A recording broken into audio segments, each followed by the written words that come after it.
অনন্যার গাড়ি এবার ব্রেক ফেল করিয়ে দিল অরু। হ্যাঁ বন্ধুরা, এমনটাই দেখা যাবে। বিস্তারিত জানতে ভিডিওটিতে লাইক দিয়ে সম্পূর্ণ দেখতে থাকো। গল্পের শুরুতেই দেখা যায় তিশা অরুদেরকে বাড়ি থেকে বের করে দিবি বলে তিশা হাত জোর করতে থাকে, কিন্তু কোনো কথাই শুনতে চায় না সুর।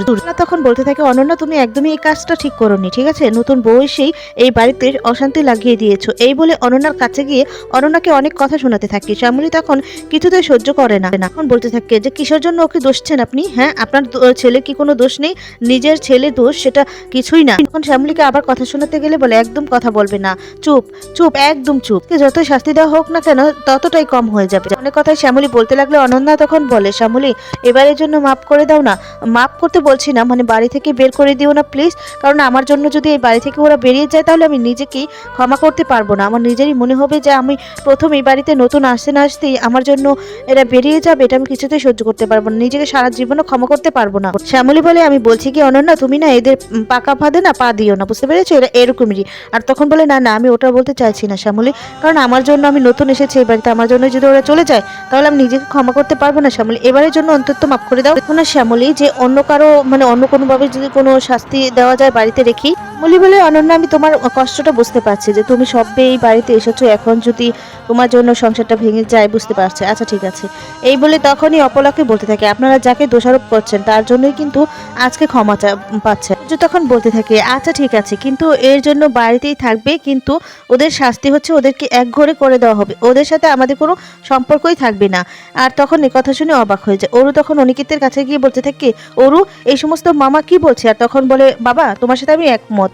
এই কথাটা শোনার পর অবাক হয়ে যায় অনিকেত। বলে, এতদিন তো ওদেরকে আমি এত কিছু করার পরও মানুষ বলে গণ্য করতাম, কিন্তু আজকের পর থেকে এদেরকে আমি আর কোনো মানুষ বলেই গণ্য করছি না। তাই ওদের সাথে না আমি খাবার টেবিলটা অন্তত শেয়ার করতে পারবো না, একসাথে বসে খেতে পারবো না। মনে হয় এটাই করা উচিত। সূর্য তখন বলে, হ্যাঁ সেটাই ঠিক হবে, আমরা কেউ আজ থেকে আমাদের পরিবারের সদস্য হিসেবে মানব না, এটাই হবে ওদের শাস্তি। এই সমস্ত বলার পর এদিকে দেখা যাবে যে পুরো রেগে এখান থেকে উপরে চলে যায়। পুরো ঘরে এসে তিশার কাছে বলতে থাকে, আমার এমন অবস্থা হয়েছে, এখন কারো দয়া আমাকে বাঁচতে হবে। কেন কেন আমি কারো দয়া বাঁচতে পারবো না?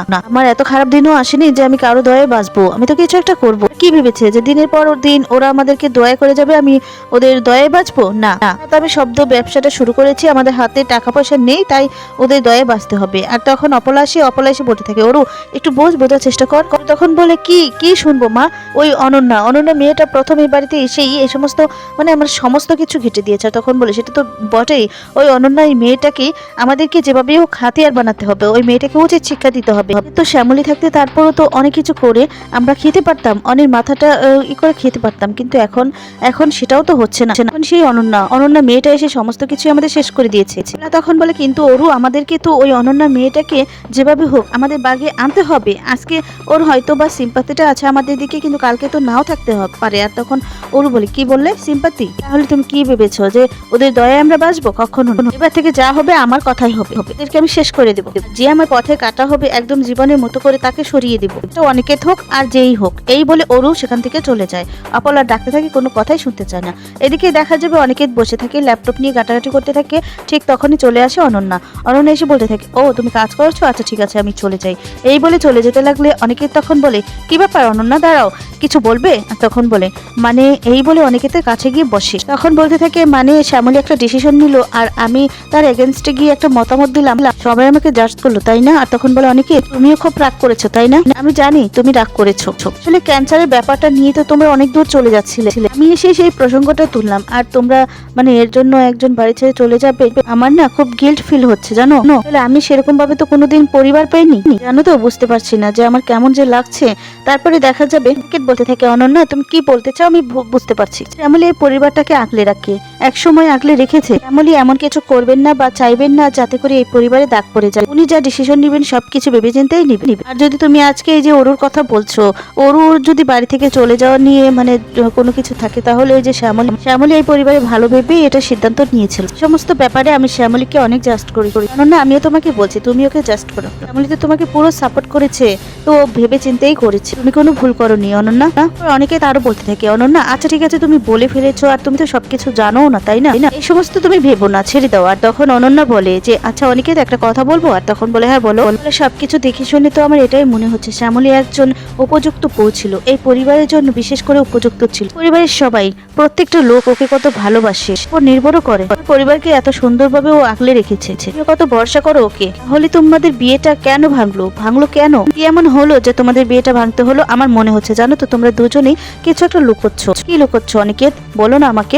শ্যামলীও চলে আসে, এসে এই সমস্ত শুনতে থাকে। কি লুকোচ্ছ অনিকেত, বলো না কি এমন হয়েছিল তোমাদের মাঝে? আর তখন অনিকেত মনে মনে বলতে থাকে কি আর উত্তর দিব তোমাকে অনন্যা, চেষ্টা করেছিলাম উনিই তো পারলেন না ধরে রাখতে, করতাম আমি, বাধ্য হয়েই তো বিয়েটা করেছি। আর তখন অনন্যাকে বলছে কিছু হয়নি, বলছি তো কিছু হয়নি অনন্যা, শ্যামলী আমার একজন ভালো বন্ধু, সম্পর্ক আলাদা। এই সমস্ত শুনে দেখি শ্যামলী কষ্ট পেতে থাকে। এই বন্ধুত্বর জালটা ছিঁড়ে শ্যামলী আমার কাছে স্ত্রী হিসেবে আসতে পারেনি, তাই আসতে পারিনি, আর তুমি আসতে পেরেছো তাই পেরেছো। এরপর অনন্যা অনিকেতের কাছে যায়, গিয়ে তখন জড়িয়ে ধরে। অনিকেত বলে অনন্যা আমার জীবনের উপর দিয়ে না অনেক ঝড় গেছে, সবকিছু যেন কেমন এলোমেলো হয়ে গেছে, তোমার সাথে আমার সংসারটা গুছিয়ে নিতে একটু সময় লাগবে অনন্যা, সঙ্গে নতুন করে শুরু করতে একটু তো সময় লাগবে, প্লিজ আমাকে একটু সময় দিবে, আমি খুব চেষ্টা করছি নতুন করে শুরু করার জন্য। শ্যামলী আমাদের পরিবারের সাথে যেভাবে জড়িয়ে আছে আর সবাই তাকে যেভাবে ভালোবাসে, আর মানে সমস্ত কিছু মিলিয়ে একটু আমার সময় লাগবে। পরিবারের প্রতি শ্যামলীর ভালোবাসা সবকিছু এতটা গভীর হয়ে রয়েছে না, তোমাকে সেই জায়গাটা দিতে তাদেরও একটু সময় লাগবে অনন্যা, তোমাকে বলছি কি তুমি হাল ছেড়ো না। এরপর দেখা যাবে অনন্যা হেসে দিয়ে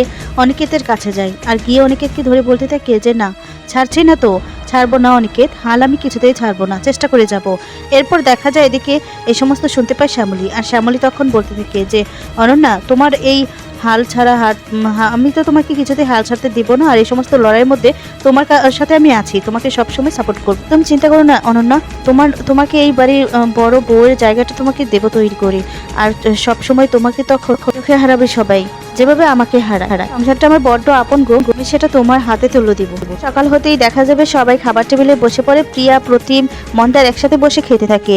আর তখনই দেখা যায় চলে এসেছে অনন্যা এসে বলতে থাকে অপরাজিতা দেখে যে অনন্যা তুমি চলে এসেছো, দেখো না শ্যামলী কত কিছু রান্না করেছে, কি খাবে, যাও গিয়ে দেখো, রুচি রান্না করেছে গরম গরম। কি প্রতিম বলছে তুমি কিন্তু আমাকে বলেছিলে যে আমাকে নুডলস রান্না করে দিবে, আর তখন বলে আচ্ছা ঠিক আছে করে দিবে। অপরাজিতা বলছে শ্যামলী তুমি কিন্তু তোমার হাতের ওই যে স্পেশাল চাটা কিন্তু তুমি পাঠিয়ে দিবে, ঠিক আছে? তখন বলে আচ্ছা আচ্ছা ম্যাডাম আমি পাঠিয়ে দিচ্ছি। এরপর দেখা যায় অপরাজিতা আরো অনেক কিছুই আবদার করতে থাকে শ্যামলীর কাছে, এই সমস্ত দেখে অনন্যা অবাক হয়ে যায়।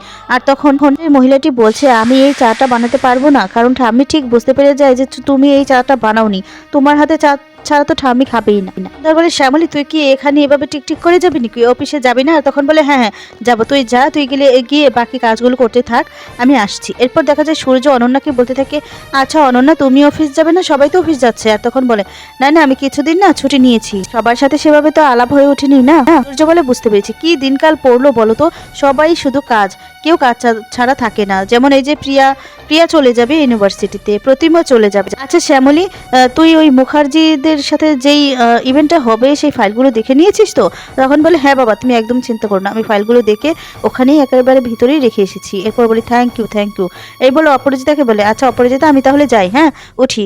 এই বলে অনন্যাকে বলতে থাকে আচ্ছা অনন্যা আমি বরং যাই, তোমার সাথে সন্ধ্যাবেলা এসে জমি আড্ডা করবো। এই বলে সূর্য চলে যায়। অনন্যা সবটাই দাঁড়িয়ে দেখতে থাকে, আর তখন অনন্যার মুখটা দেখে শ্যামলী বলে কি হলো অনন্যা, কিছু হয়েছে? এরপর বলে না জানো তো আমাকে না কেমন যেন বাইরের লোক মনে হচ্ছে, আমি মানছি যে সবাই আমার সাথে খারাপ ব্যবহার করে না, কিন্তু সবাই অন্তত আমাকে তোমার মতো করে মেনে নিতে পারছে না। এরপর বলে পারবে, আমার বিশ্বাস পারবে সবাই, দেখো আমি তোমাকে সেভাবেই তৈরি করব, শুধু আমাকে 1 মাস সময়, 1 মাসের মধ্যে তোমাকে আমি পুরো গিন্নি বানিয়ে দিব, তারপর এখান থেকে আমি চলে যাব। এরপর বলে মা তোমাকে কি আমি চলে যেতে বলেছি? আর তখন বলে না বলোনি, কিন্তু আমি জানি আমি যদি এখানে থাকি তুমি কিছুতেই এটা হতে পারবে না, কারণ আমাকে দেখলে সবাই হয়তো বা বুঝতেই পারছো সবাই আমাকেই ডাকবে, আমার জায়গাটা তোমাকে দিতে চাইবে না, তাই তুমি এখানে থাকবে, আমাকে তো বের হতেই হবে। আর তখন হেসে দেয় অনন্য। শ্যামলী চলে যায়, শ্যামলী বলে আচ্ছা আমাকে অফিসে যেতে হবে তো তুমি একদম চিন্তা করুন। এই বলে অফিস চলে যেতে লাগলো। একটি লোক এসে অনন্যাকে খুঁজলে অনন্যা তখন তার কাছে গেলে বলতে থাকে যে আচ্ছা আপনার গাড়িটাই তো সার্ভিস করতে হবে। আর তখন বলে হ্যাঁ এই বলে চাবিটা এনে দেয়। এদিকে ওরও সমস্ত কিছুই দেখতে থাকে, আর তখন সেই লোকটি বলতে থাকে যে গাড়িটা কি এই বাড়িতেই আসবে? এরপর দেখা যায় বলতে থাকে যে হ্যাঁ এখন থেকে এই বাড়িতেই গাড়ি থাকবে, এই বাড়িটাই আমার। এই বলে অনন্যা চলে যায়, আর এদিকে ওরুর মাথায় একটা খারাপ চিন্তা করতে থাকে। ওরু তখন বলে এটাই তো একটা সুযোগ, লোকটি এসেছিল গাড়ি সার্ভিস করবে বলে, সেই লোকটির কাছে গিয়ে ওরু কিছু টাকা দিয়ে বলতে থাকে আমি যেভাবে বলেছি ওইভাবেই কিন্তু কাজ করবো, গাড়িটা ব্রেক ফেল করে দিতে বলে। অনন্যার এবার কি হবে?